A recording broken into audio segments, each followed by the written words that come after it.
Okay, well, welcome everyone to episode 24 of Being Present with Leonard. In fact, it's hard for me to believe that I've done 24 of these episodes. That's almost half a year. Anyway, I'm happy to be here with you, and I'm glad you're here with me in this moment.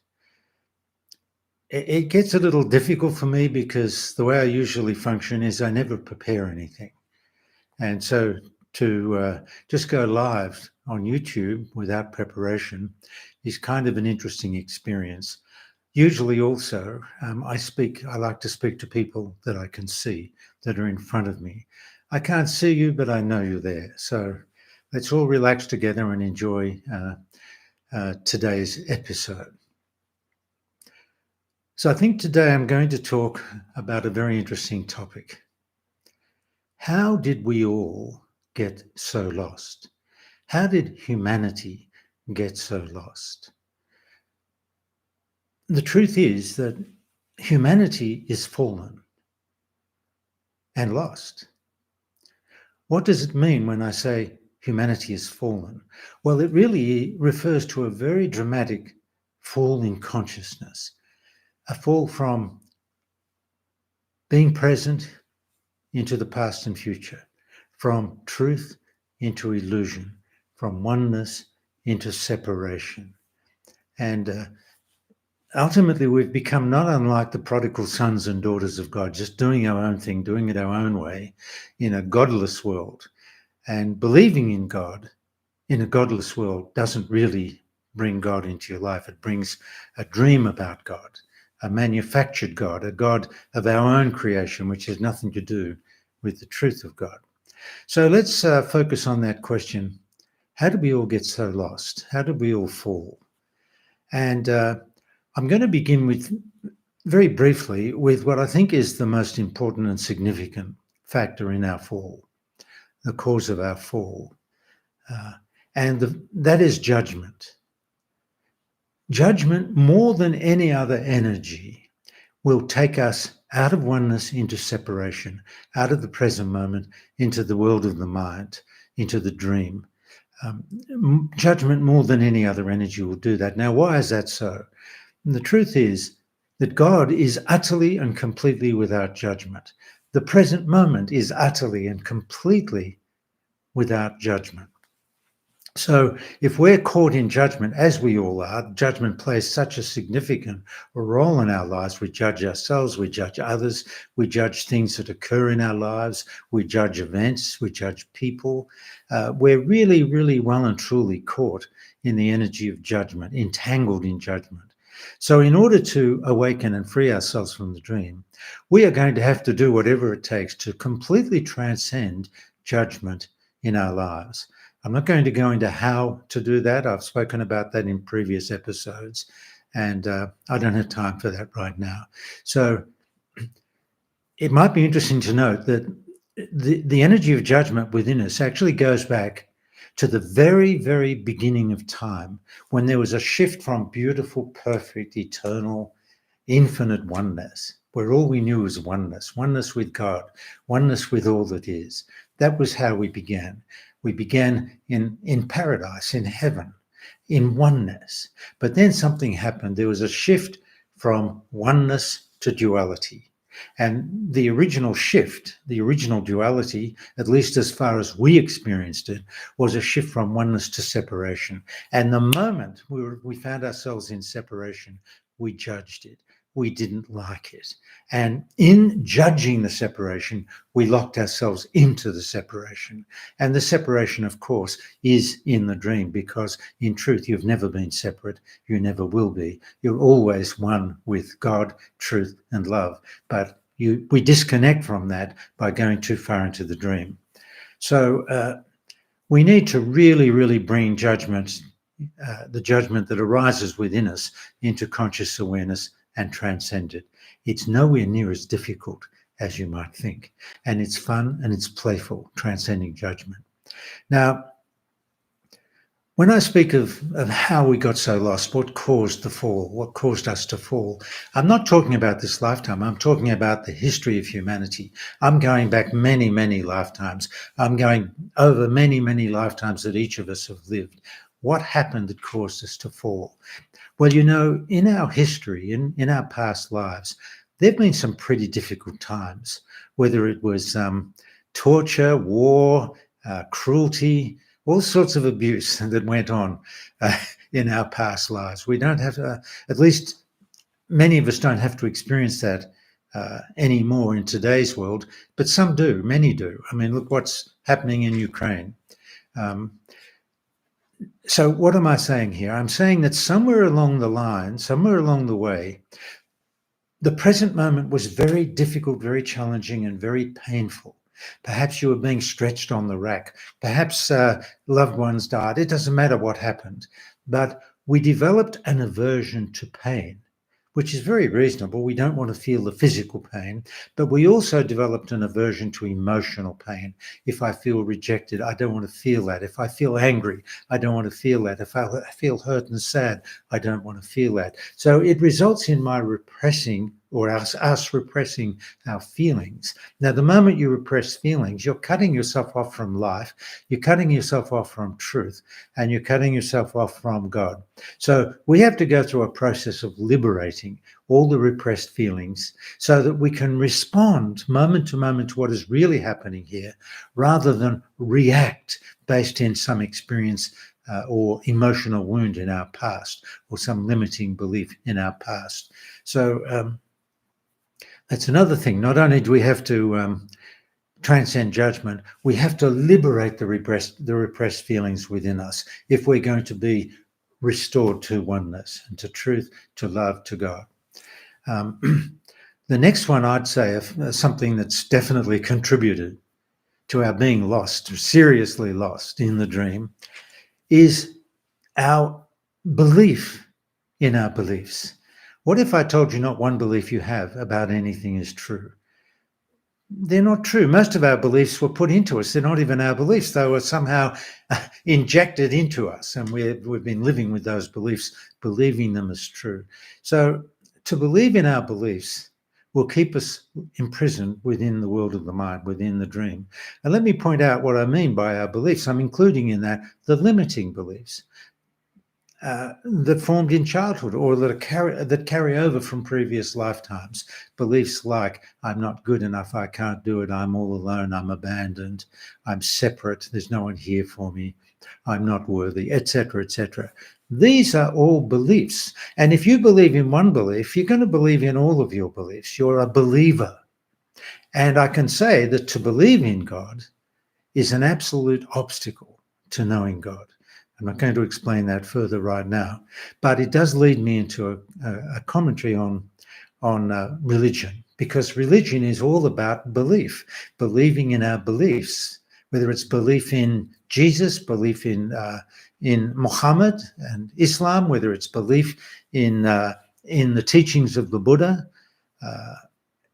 It doesn't matter what it is, but to believe in your religious beliefs has nothing to do with the truth. Now, I'm going to tell you how that came about, why that happened. And I'll say it very simply and very clearly, and in a way that you can meditate upon. One who is not awake cannot practice the truth of one who is awake. So if we look at the founders of the religions, not that they intended to found a religion, but if we look at, say, Buddha, for example, well, Buddha was fully and totally awake in the truth. So whatever he said really is only for those who have awakened to the same level as Buddha, the same level of consciousness.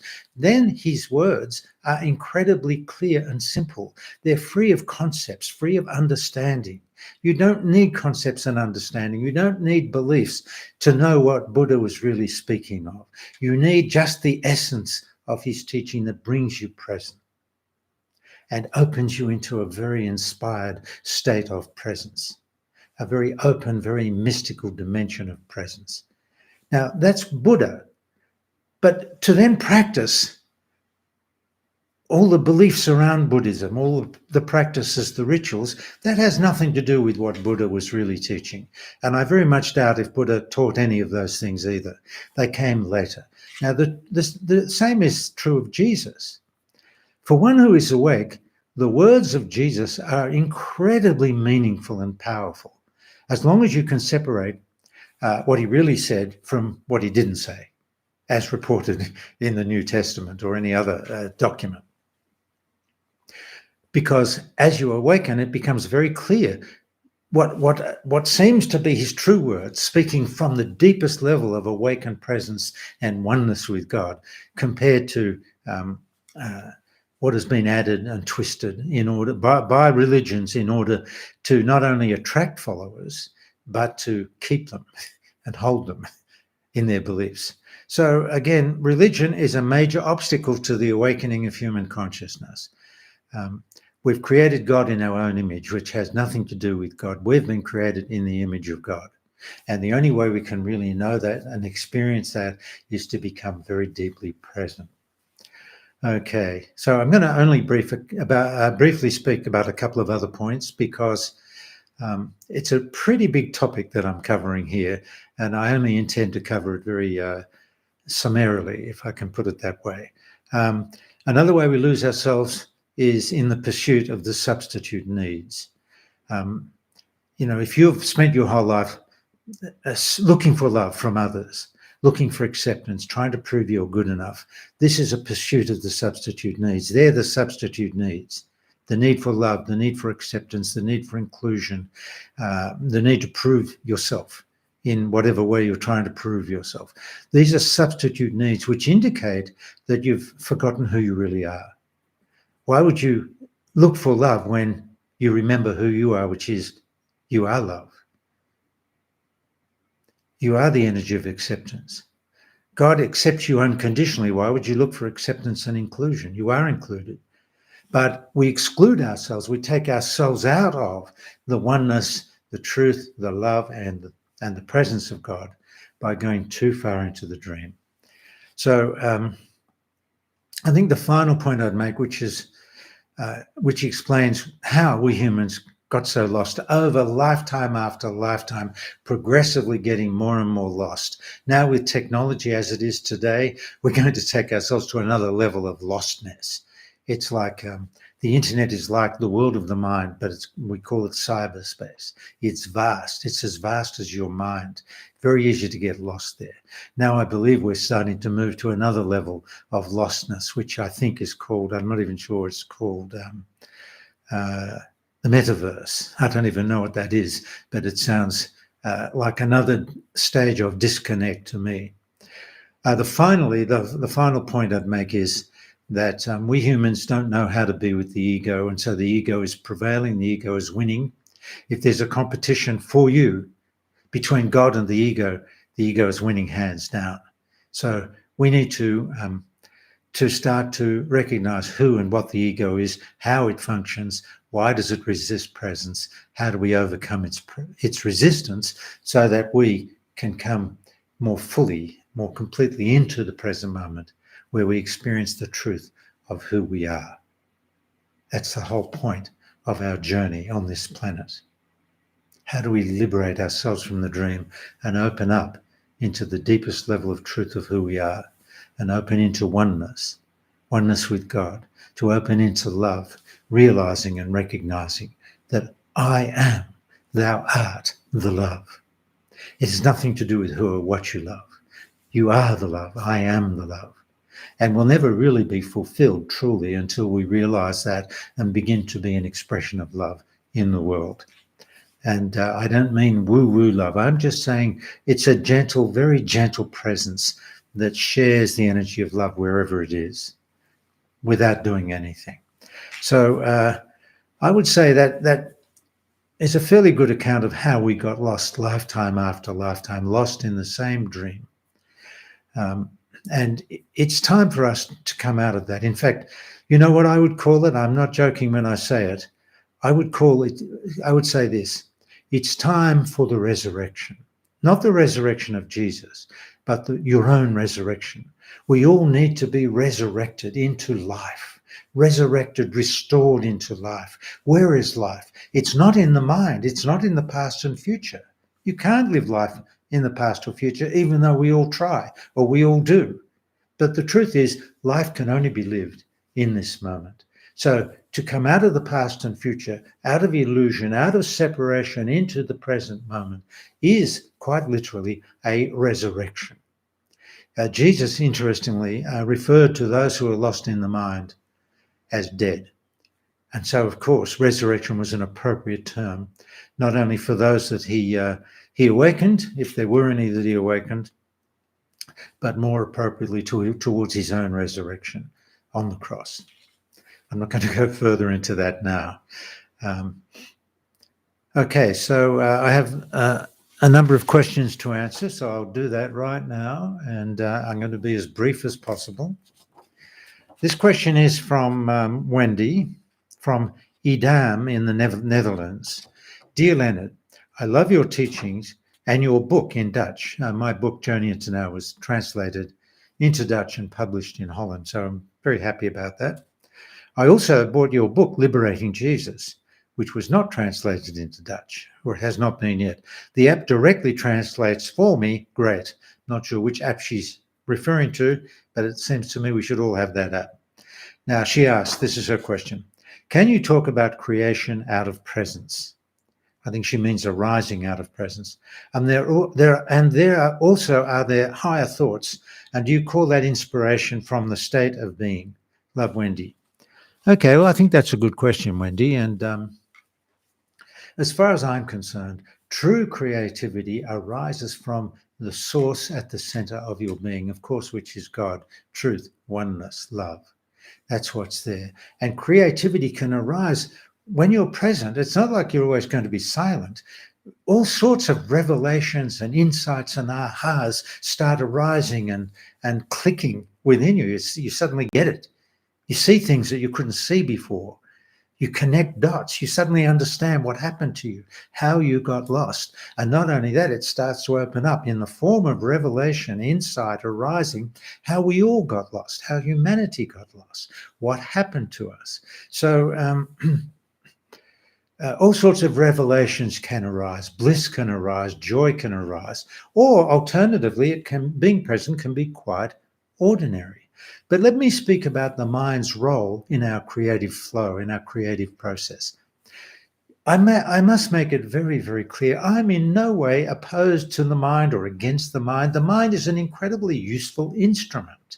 The mind enables you to express using language, using words. It enables you to express whatever's arising. Otherwise, it would arise. You wouldn't know what was arising. You need the mind as a kind of partner in a way in these revelations. It flows through the mind and reveals itself to you without you leaving presence. So the creative flow can arise from there, and the mind is a partner in your creative flow.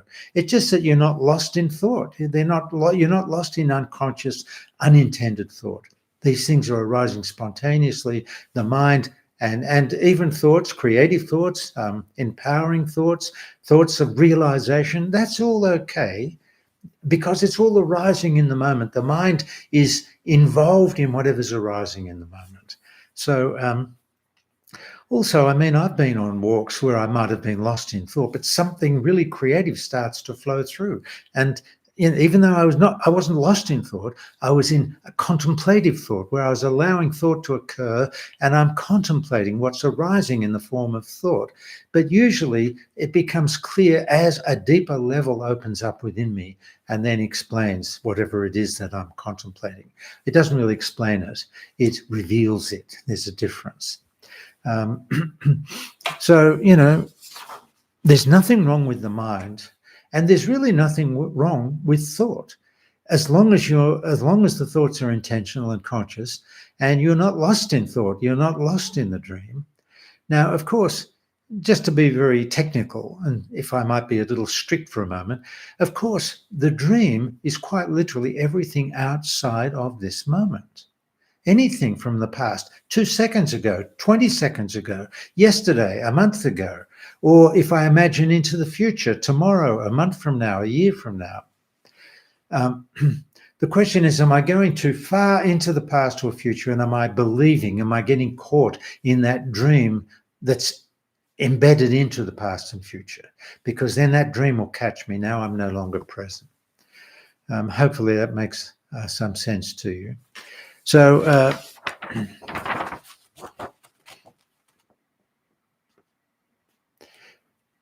okay, I'm going to go to the next question is from Ghazal from Nashik, India. Hi, Leonard, sir. She always calls me Leonard, sir. I think that's very cute. Lots of love, and thank you so much for generously sharing your beautiful teachings.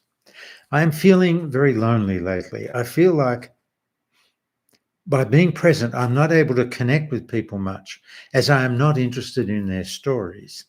Is it okay to be in relationship with someone who is not on this path, or should I wait for the one who is? If I have to wait, then how can I face this loneliness? Lots of love. Okay, Ghazal, first of all, I know you're quite young, and I want to share with you that I feel tremendous compassion for you feeling alone. It can be very painful when you feel alone. And you're at an age where, you're almost too young. You're moving too quickly on this path. You need to slow down a little bit. But it can be one of the side effects of awakening, which is, you're genuinely not interested in other people's stories anymore. And nor do you need them to be interested in your story. You're not even interested in your story. So where does that leave you? Do you finish up rejecting your family, your long-term friends, and people in your life that you've previously enjoyed? Now all of a sudden you're awake, you're enlightened, you're not interested in their stories. Well, then you're going to finish up alone. Even though you're never really alone, but if you get caught in that dream of aloneness, then that's going to be painful. The truth is, in presence, you can't be alone. You just have to be present with the tree. Talk to the tree. Tell the tree you love it, and you're not alone. But let's talk about humans and living in the world of time. What I say is, don't be judgmental. Don't need other people to be where you're at. If they're telling you a story, just be interested, be playfully interested, not too interested, but just enjoy them. Your friends are immensely valuable because they provide you with companionship, which is kind of an antidote to the loneliness. You must always find a balance between being utterly present, because when you're truly present, you are kind of alone in the sense that you're not mixed up with anyone. There are no stories. You're just here present with what is here. But my experience is you need to find a balance with the awakened state of presence and living in the world of time. I didn't say getting lost in the dream. I just said living in the world of time. Find things that you enjoy, different activities that you enjoy, different ways of expressing yourself that will help you meet people. And if you don't judge and you're open to everyone and feeling and expressing love to everyone, then more and more people who are like that will come into your life. I'll just give you a brief example, Ghazal. When I go for a walk, if I see a dog, I just feel so much love for that dog. I don't need to talk to the dog. I mean, I might stop them and pet the dog and tell the dog how beautiful it is and how much I love the dog, which I do very frequently. But then I walk on. So you don't need a lot of connection. But I also can feel the same for humans. They don't have to be awake for me to love them or enjoy their company. It really depends. If they're trying to drag me in their story, if they're playing the role of victim, then yes, I'm not really that interested. But you don't want to disconnect from people.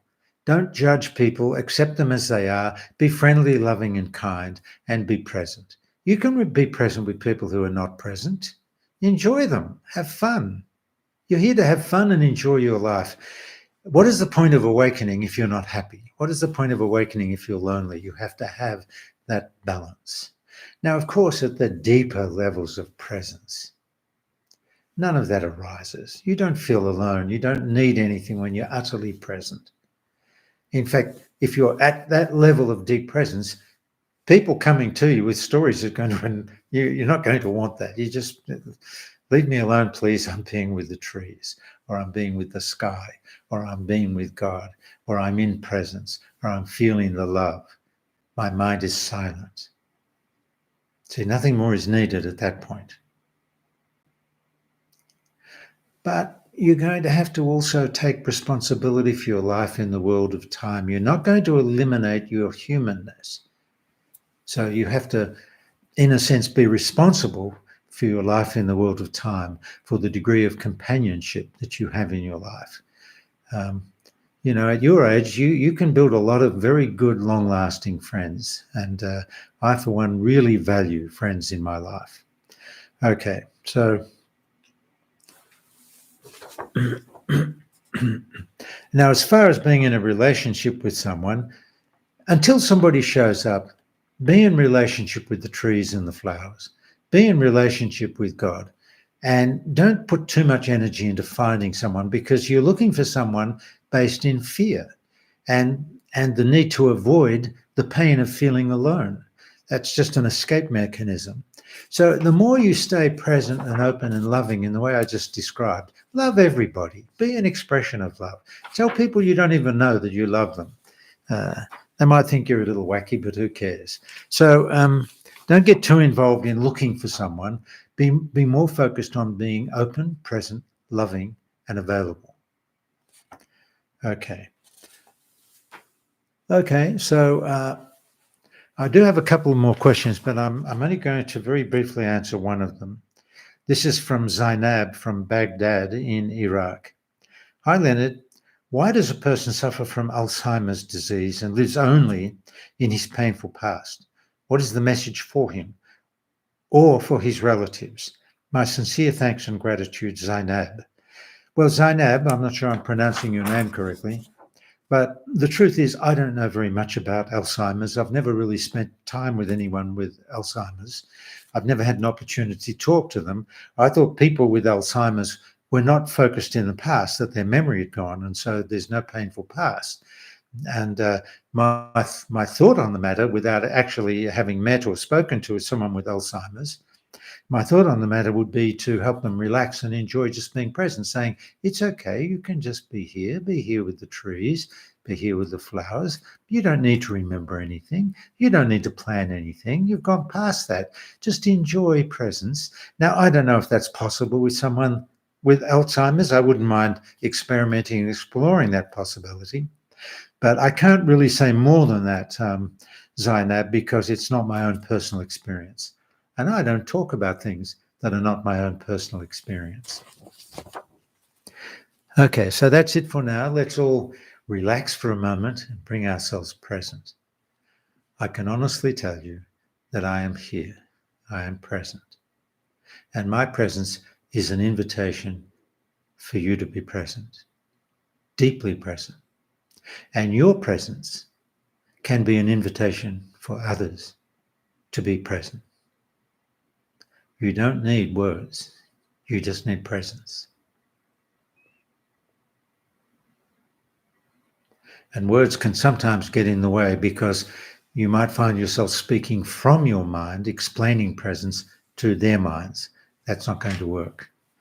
If you're present, you can speak, no problem. You can speak about presence, but you must speak from presence, which means you don't really know what you're saying or what comes next.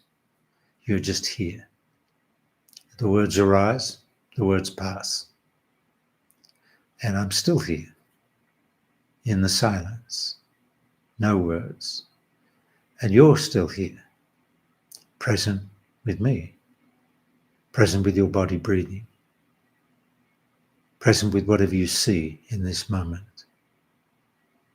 Not what you think, but what you see, what you feel, what you hear, what you taste, what you touch. That's the doorway to presence. What you think about presence is not it.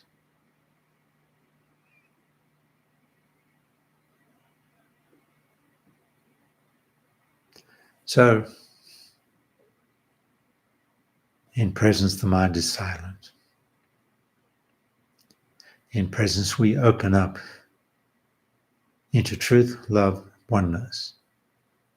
At the deeper levels of presence, we just might open up and experience the living presence of God in all things present.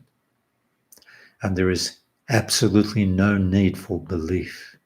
Belief is for those who don't know. which means they haven't had a direct experience of presence, oneness, and God. So they're in the mind now, understanding or thinking about it or defining it or conceptualizing, but that's not it. So what is it? This, just this moment, as it is in this moment. No thoughts, no past, no future, no dream. Experiencing this moment as it really is. That's awakening. And you become so clear about the distinction between when you're present and when you're in the dream that you cannot ever be mistaken again. Even if you're caught in the dream, you know you're in the dream. You don't try and fix the dream. You just ask yourself, whoops, I'm in the dream. What do I need to let go of? What do I need to bring to awareness? What do I need to acknowledge? What do I need to express? What do I need to feel to come out of the dream? Okay, so that's going to do us for now. As I said earlier, this is episode 24. I'm probably going to make this the last episode of Being Present with Leonard, and I'm going to start a new series for our live streams, which I like to call Love Streams. And I'm not sure exactly what that will be or when, but it'll be fairly soon. So if you're not registered on our email list or you're not subscribed and you'd like to be informed about upcoming events, particularly these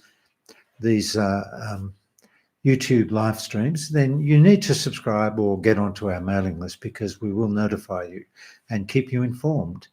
Also, for those who have a little time available in May, early May, there is an incredible opportunity coming up called the Provence Retreat, Heaven on Earth. And it really is an opportunity not to be missed. So if you can make it, I do recommend attending that event. Okay, folks, so my love to each and every one of you. Blessings to each and every one of you. May your journey of awakening become more and more beautiful, more exciting, more revealing. And may you open into the deepest levels of love, oneness, truth, God, and heaven on earth. Thank you.